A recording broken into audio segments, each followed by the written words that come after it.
Хлор атомының сыртқы электрондық қабатында 7 электрон бар. Хлор атомына өзіне жақын орналасқан аргон газының тұрақты электрондық конфигурациясына жету үшін тек бір ғана электрон жетіспей тұрғанына назар аударыңыз. Осының салдарынан хлор атомдары электронды октет құрылымына ие болу үшін бір электронды қосып алуға тырысады. Егер екі хлор атомы өзара әрекеттесе, әр атом ортақ электрон жұбын түзу үшін бір-бір электрон береді. Нәтижесінде әр ядро өз айналасында тұрақты электронды октетке ие болады. Екі атомды молекула түзіліп, ондағы екі атом өзара коваленттік байланыспен байланысады. Қалған галогендер фтор, бром және йод барлығы екі атомды молекула күйінде, барлық физикалық күйде, яғни қатты, сұйық және газ күйінде кездеседі. 17-ші топ элементтері сыртқы НП деңгейшесін толтыру үшін бір электронды қосып ала алады. Осылайша олардың атомдары аниондарға айналады. Хлордың электрондық конфигурациясы 1s2, 2s2, 2p6, 3s2, 3p5. Хлор атомы сыртқы 3p деңгейшеге бір электрон қосып алып, электрондық конфигурациясы 1s2, 2s2, 2p6, 3s2, 3p6 болатын анионға айналады. Бұл конфигурация периодтағы соңғы элемент инертті газдың тұрақты конфигурациясы болып табылады. Осылайша хлор аргон атомындағыдай электрондық конфигурацияға жетеді.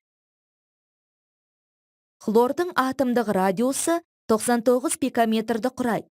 Ал хлорид анионның радиусы едәуір үлкен, дәлірек айтсақ 181 пикометрге тең. Бұл бір электрон қосылғанда электрондар арасындағы тебіліс күштерінің артып, нәтижесінде электрон бұлтының ұлғаюымен түсіндіріледі. Галогендердің екі атомды молекулалары полюссіз, себебі оны құраушы атомдар полюссіз коваленттік байланыспен байланысқан. Мұндай қасиет электр терістіліктері жақын атомдардан құралған молекулаларға тән. Полюссіз молекулалар бір-біріне тек қана дисперсиялық күштер арқылы тартыла алады. Молекуланы қоршап тұрған электрон бұлтындағы электрондардың ретсіз қозғалысы бірден зарядтың бөлінуіне әкеледі. Молекуланың бір бөлігі оң зарядқа, екінші бөлігі теріс зарядқа ие болады. Молекула құрамындағы электрондар көп болған сайын, осындай лездік дипольдардың түзілу ықтималдығы жоғарылайды. Бір молекуланың лездік диполі көрші молекулаларда дипольдардың түзілуіне себепші бола алады. Аз ғана уақытқа екі полярлы молекула өзара тартылады. Лездік дипольдар түзуге бейім молекулалар үшін тартылыс күштерінің мәні жоғарырақ болады. Яғни, ауыр молекулалар жеңіл молекулаларға қарағанда бір-бірін күштірек тартады. Нәтижесінде полюссіз қосылыстардың қайнау температурасы молекулалық массасының артуына байланысты бір қалыпты өсуі керек. Шынында да галогендердің қайнау температуралары фтордан йодқа қарай бір қалыпты өседі. Қатты күйінде галогендер жеке-жеке молекулалардан құралған молекулалық кристалдар түзеді. Дисперсиялық күштер топ бойымен жоғарыдан төменге қарай артады. Топтағы элементтердің балқу температураларының артуы осыған байланысты.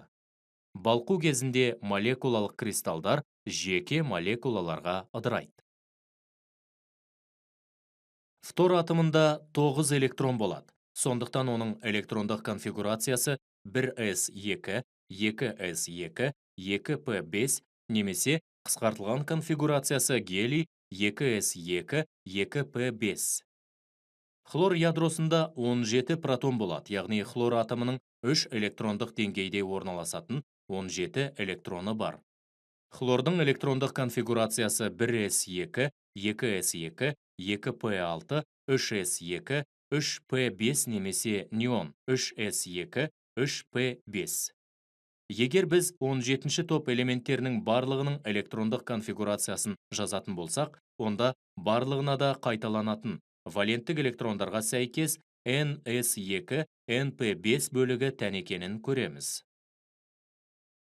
Галогендердің балқу температуралары олардың атомдық нөмірі артқан сайын өседі. Галогендер өте жоғары электр терістілікке ие және олардың электр терістілік мәні топ бойымен төменнен жоғарға қарай артады. Электр терістілігі ең жоғары элемент фтор болып саналады. Оның электр терістілік мәні ең үлкен және 4-ке тең. Қалған 2 галоген, бром мен йод буларының түстерін тексерейік. Біз құрғақ сынауықты ақырын газ жанарғысының жалынында қыздырамыз.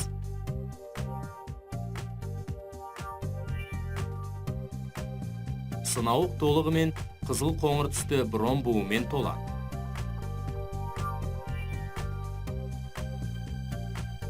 Содан соң басқа құрғақ сынауыққа йодтың бірнеше кристалын салып, оны да газ жанарғысының жалынында қыздырамыз.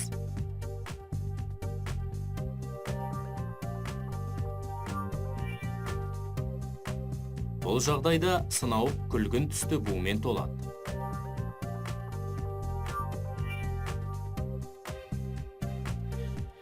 Барлық галогендер түсті бу түзеді. Периодтық кестедегі қалған барлық газ күйіндегі элементтер түссіз болып табылады.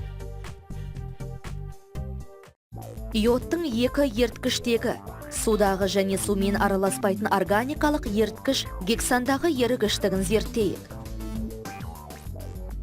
Біз йод кристалдарының бірнеше түйірін 2 сынауыққа салып, бір сынауыққа су, ал екіншісіне гександы құйып жақсылап шайқаймыз.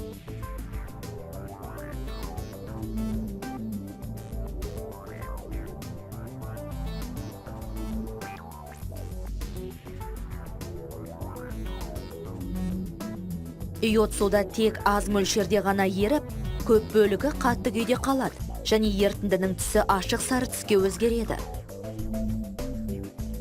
Мұнымен салыстырғанда, йодтың гександағы ерігіштігі әлдеқайда жоғарырақ және ерітіндінің түсі күлгін түске ауысады.